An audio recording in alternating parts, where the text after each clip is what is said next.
Tantor Audio, a division of Recorded Books, presents Swimming in the Sacred, Wisdom from the Psychedelic Underground by Rachel Harris, Ph.D. Narrated by Kathleen Li. Preface. I live on a small island off the coast of Maine, a rock 6 miles out to sea.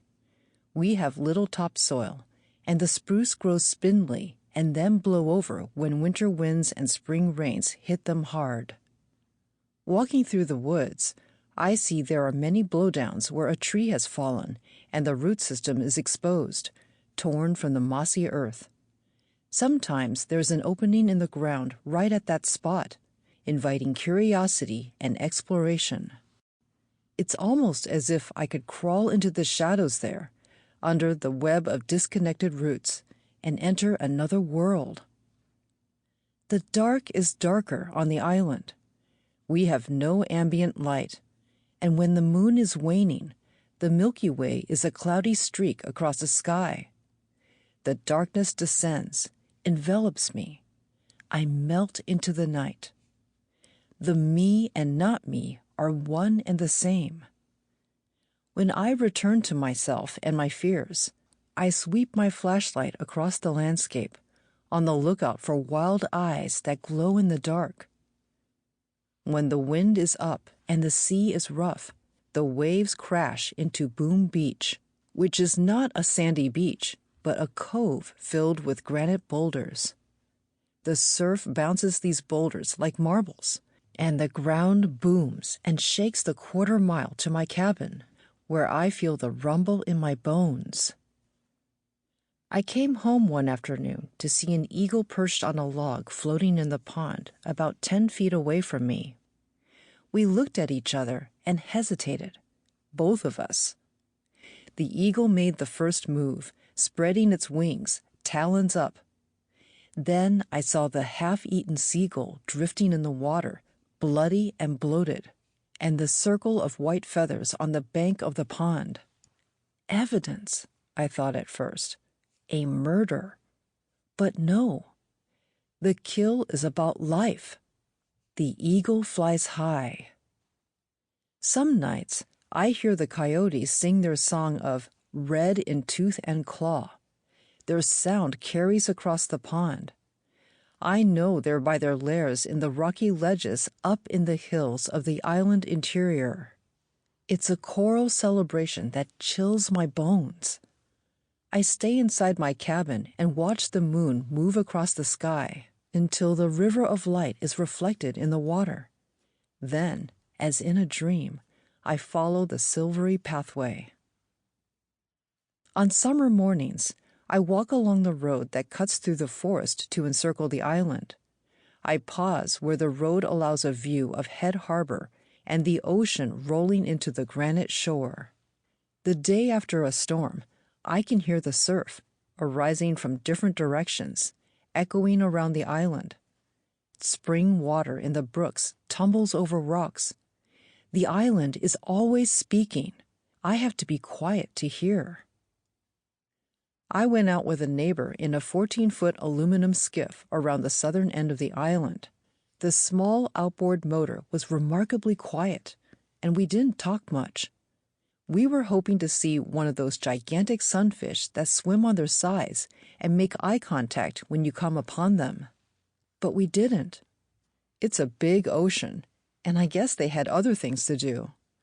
What we did see were different shades of granite along the rocky shoreline, acres of spruce trees, and no signs of civilization. No houses, no wires, not even an adventurous hiker spotting us on the water. We saw the island as it has been for centuries, eons, since a volcano burst it out of the sea. We are quite temporary in the history of this world, and small. A clear day, early in summer, and the azure blue sky expands forever, a celestial dome. We take the sky for granted, forget that it's as ethereal as light. It's the expansiveness of the sky that somehow reaches down to the physicality of Earth and the center of my chest. I take a big breath to stretch the boundaries of my heart, but reach the limits way too soon. Not quite as above, so below. I yearn for the spaciousness of the sky to enter into my heart and carry me into the celestial realms. Nature speaks to us in myriad ways, sometimes through weather, starry skies, other than human beings, and medicine plants, inviting us into unknown worlds. The women psychedelic guides you'll meet in this book have responded to such invitations, whether from inner or outer worlds, by following entheogenic pathways that led deep into mystery. They are warriors who thrive with the velocity of shamanic journeys, revel in the chaos that is inevitable, and return renewed. They have worked with all the medicines in small and heroic doses. They live in communion with the spirits, and healing happens in their presence. I still don't know how they do it, but I have asked them many questions and written down our conversations, and hope to share their words and wisdom in a way that inspires awe, cultivates humility, and embraces love. Chapter 1. Out of the Silence. My mother had her own idea about how to celebrate her children's birthdays.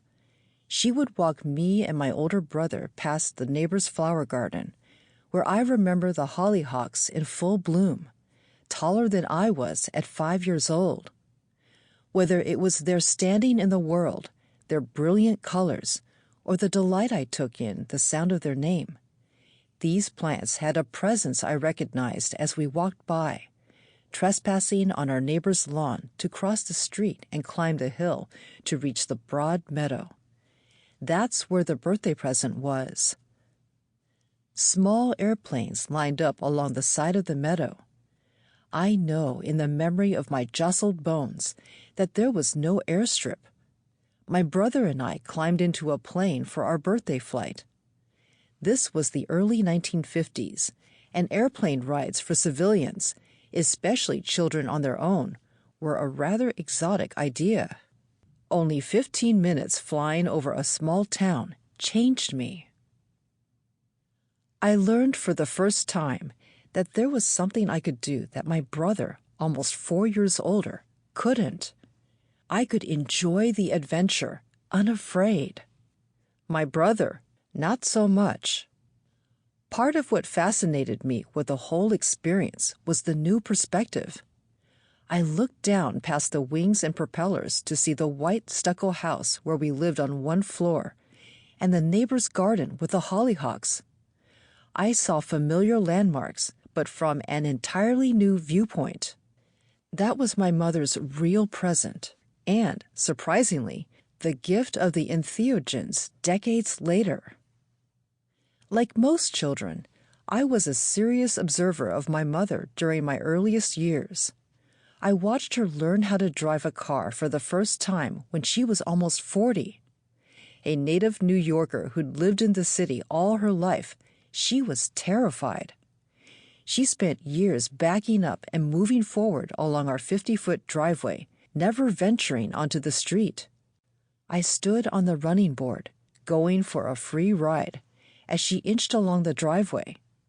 After years of this, she worked up to driving in traffic and eventually driving across a small bridge over a river. Gradually, she developed confidence, but I don't think she ever drove over 50 miles an hour or more than 20 miles from home. She wanted me to have bigger adventures. And I have. Adventures of the psyche and spirit that open up new ways of perceiving, of being in the world in a different way, of shifting perspectives from an earthbound view to one above the clouds. After the publication of Listening to Ayahuasca, an opportunity arose for me to interview women who have been sitting with people on psychedelic trips for the past 20 or 30 years or more. These women are elders within the psychedelic community and have a long history of strict confidentiality about their work.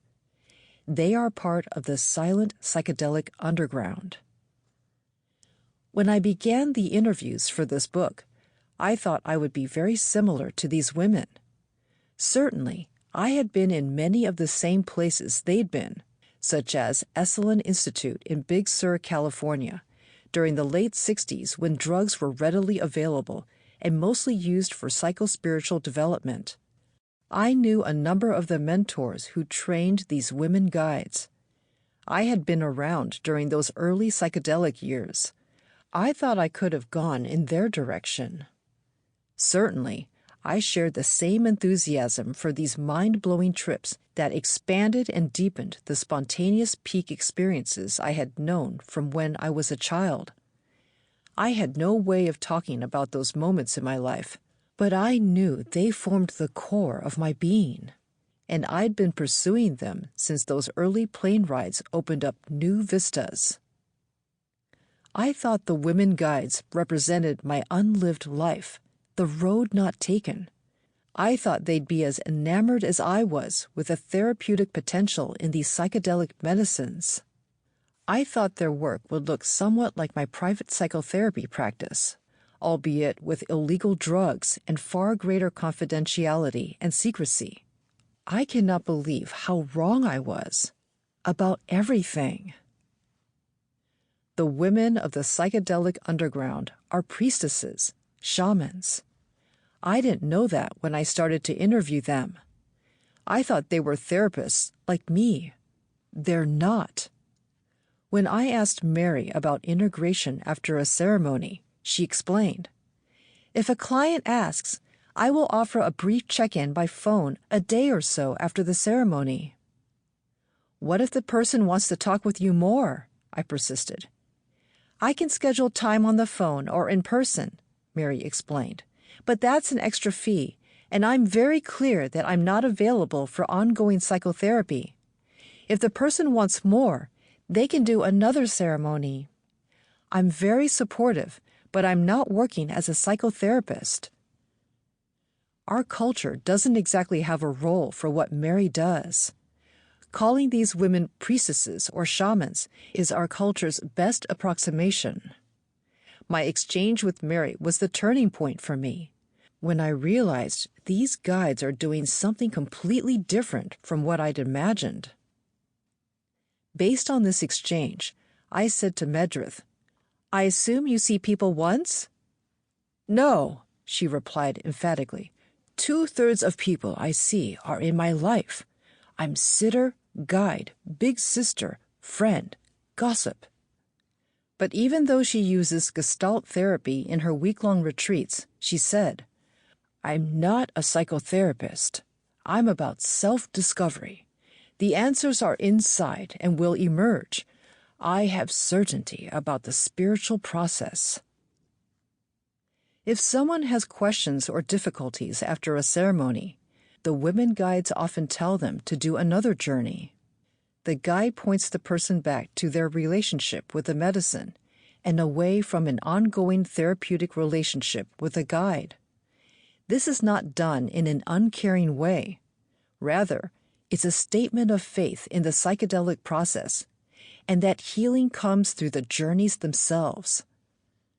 I also interviewed other women with extensive psychedelic experience, but with no history of working underground. These women provided additional perspectives and had the advantage of being able to speak publicly and allow me to use their names. For instance, Connie Grouds is a pharmacist who apprenticed for 26 years in the jungles of Peru with one of the last of the indigenous shamans of the old ways. He initiated her as a shamana, and because she straddles two worlds, she's very clear about the distinctions between the Western psychological viewpoint and indigenous healing. Connie gave me permission to use her name, and she spoke freely about her own training and experiences. In honor of transparency, we're good friends with years of sharing life stories. Connie and I were standing in a home kitchen of a friend of mine, chatting casually about shamanism. I was asking my usual therapeutically oriented questions.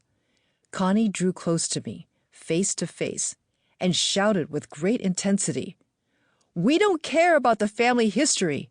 We don't even want to hear about it."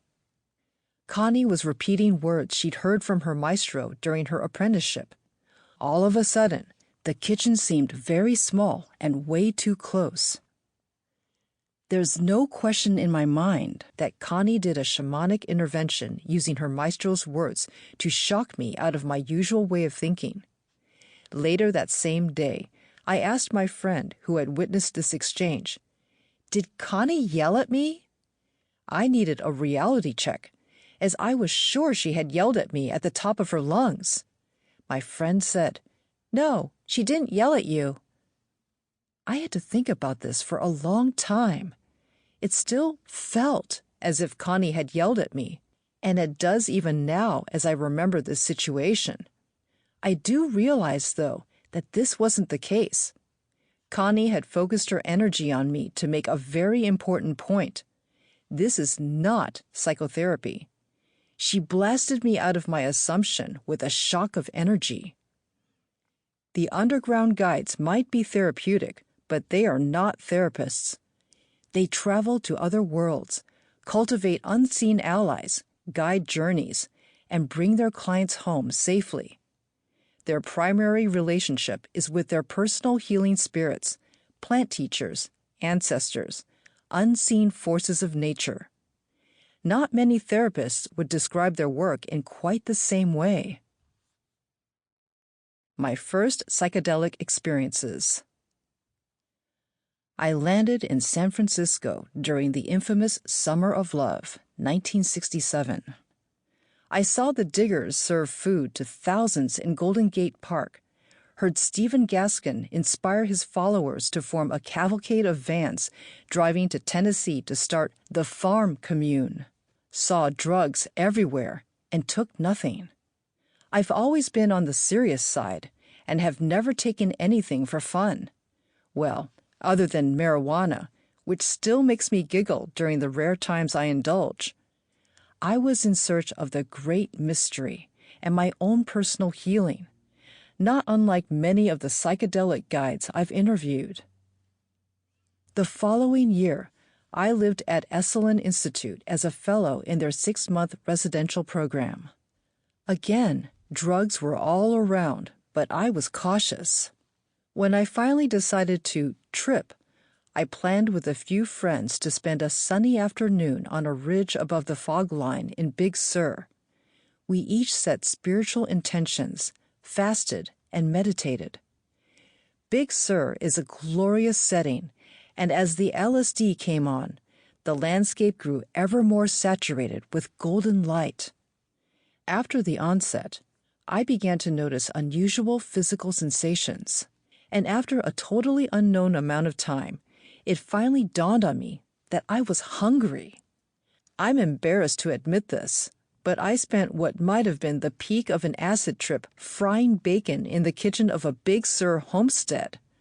I can't remember much of what else happened the rest of the day, but my body retains that warm glow of basking in the sunshine, like a babe with a satisfied stomach, sprawled out in the bassinet of the mountain ridge, empty sky above and warm earth below.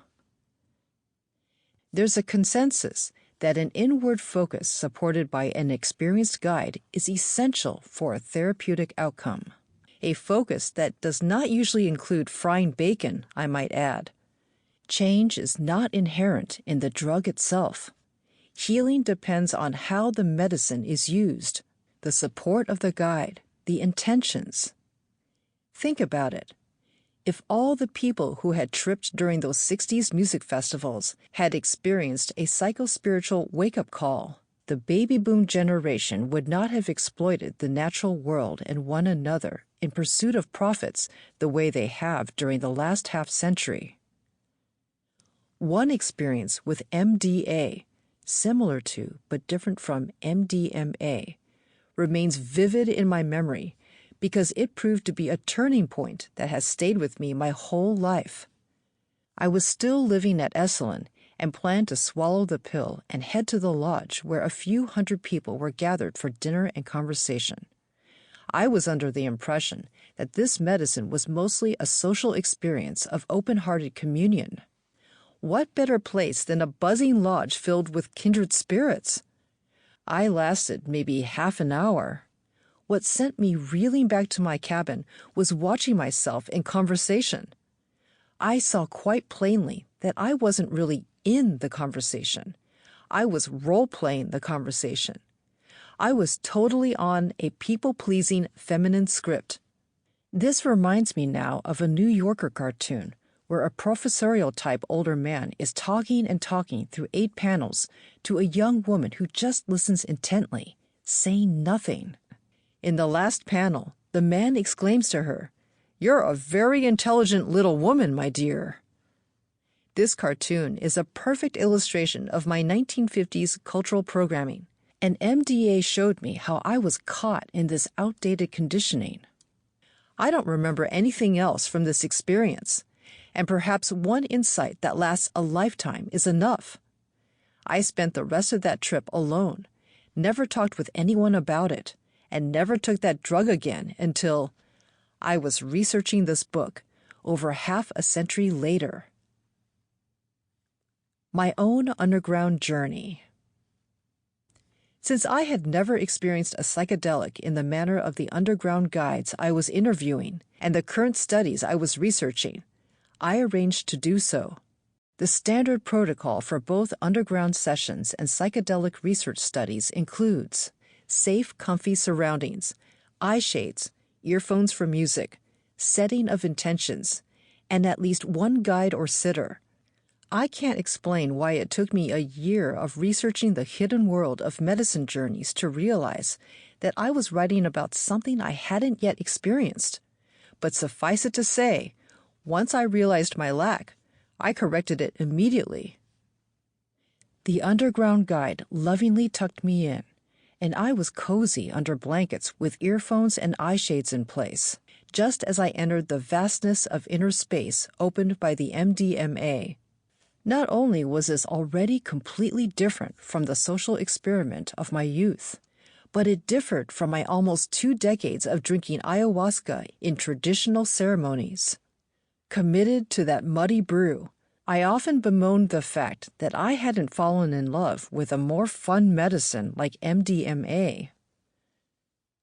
Ayahuasca is a challenging medicine, and for me, every ceremony has been an ordeal. Even my personal shaman, who has witnessed my suffering, has expressed surprise that I have persisted in drinking the concoction. Yet I crave the afterglow, the golden hours, days, and weeks of heightened self-reflection, insight, and rejuvenation. My connection with the mysterious plant spirit, Grandmother Ayahuasca, has become essential to who I am, especially in relation to the wilderness where I live for most of the year. How could I stand on a granite ledge overlooking the ocean and not feel her coursing through my body, feel her presence in everything green and alive? I feel this even months after a ceremony. I didn't expect MDMA to be present in this same way, but I did have hopes my journey would be more fun, heart-opening, and maybe even cosmic. As the journey began, I wandered somewhat lost through the realms of the living and the dead. I realized I was in the realm of ayahuasca and not in the empathic, social, heartfelt world usually associated with ecstasy. Oh shit, I thought to myself, and then succumbed to my fate. The inevitability of my mortality was zooming toward me through a black sky. I didn't have the will to resist, so I surrendered. Not quite an elegant surrender, closer to giving up. Then, as death approached, I heard a voice separate from death. "You won't be alone. We'll be with you." I felt immediate relief and reassurance. Since then, this message has been working me, a phrase I picked up from Ariel, one of the psychedelic guides I interviewed. She uses it to refer to an idea, event, thought, or experience that is moving around in her psyche. She isn't just thinking about it, she's osmosing it, mulling it over, experiencing a felt sense of it. Whatever is working on her is alive in her body, requiring attention, moving the furniture around in her psyche. Writing about it now, that's how I still feel about "You won't be alone." To me, it means more than I won't be alone when I die, but rather, I am never alone. This idea continues to work on me, chipping away at my materialistic belief system. In my previous book, Listening to Ayahuasca, I describe how I somehow made an exception for my relationship with Grandmother Ayahuasca, accepting her spirit presence in my lived experience without that upsetting my entire belief system. Now, if I'm never alone, I must accept that I live in a world of the unseen, in the swirl of the great mystery I've been yearning for all my life. In the moment, I didn't think all this. Instead, during my MDMA experience, I mentally wandered who knows where until I eventually returned to an issue that had arisen a few years before during a previous ayahuasca journey. At that time, I'd had a screaming debate with Grandmother Ayahuasca regarding the existence of evil. While I thought I was so loud I was disturbing the people around me, evidently this was one time when it truly was all in my head. My position was, I don't believe in evil, but I was up against a plant teacher with seemingly unlimited sources of information, and needless to say, I lost the debate. Exhausted, I had to admit that, yes, evil exists. Now my problem was how to differentiate evil intentions from unintentional harm related to narcissistic behavior. With the help of MDMA, I refined my understanding. This medicine quiets the amygdala, the part of the brain that recognizes danger. MDMA is a treatment for PTSD precisely because it tones down the amygdala and allows people to view their traumas with less reactive fear. I believe that is part of what happened with me. I reviewed the people in my life who had harmed me and discerned the differences between evil and narcissism. Evil is when people cause intentional harm. Narcissists typically do harm unintentionally, without any empathy for the damage they inflict on others. That's not the same as being evil. Further, I was learning to see the complexity in people, how the same person can sometimes have evil intentions to do harm without any concern for collateral damage, how they can also be damaged themselves, and how they can also at times be charming and kind, doing volunteer work helping others. Each of us can encompass all these wildly divergent, seemingly contradictory aspects. Still in the journey, I asked, what's the life lesson I need to learn? The answer was clear. I need to know how to recognize people who are dangerous so I can protect myself, which is something I hadn't learned to do in my family of origin or in relationships. During the waning hours of my MDMA journey, my guide did extensive shamanic clearing throughout my aura or energy field. I asked her to place crystals on my heart center, and that quickly grew into requests for pretty much every injury or surgery I've ever had: abdomen, C-section scar, arthritic knee, neck surgery, broken shoulder. I felt like the old scarred dolphin I once encountered decades ago while sailing on the intercoastal waterway. The dolphin swam alongside the boat while I perched at the bow. We played sort of a hide-and-seek game.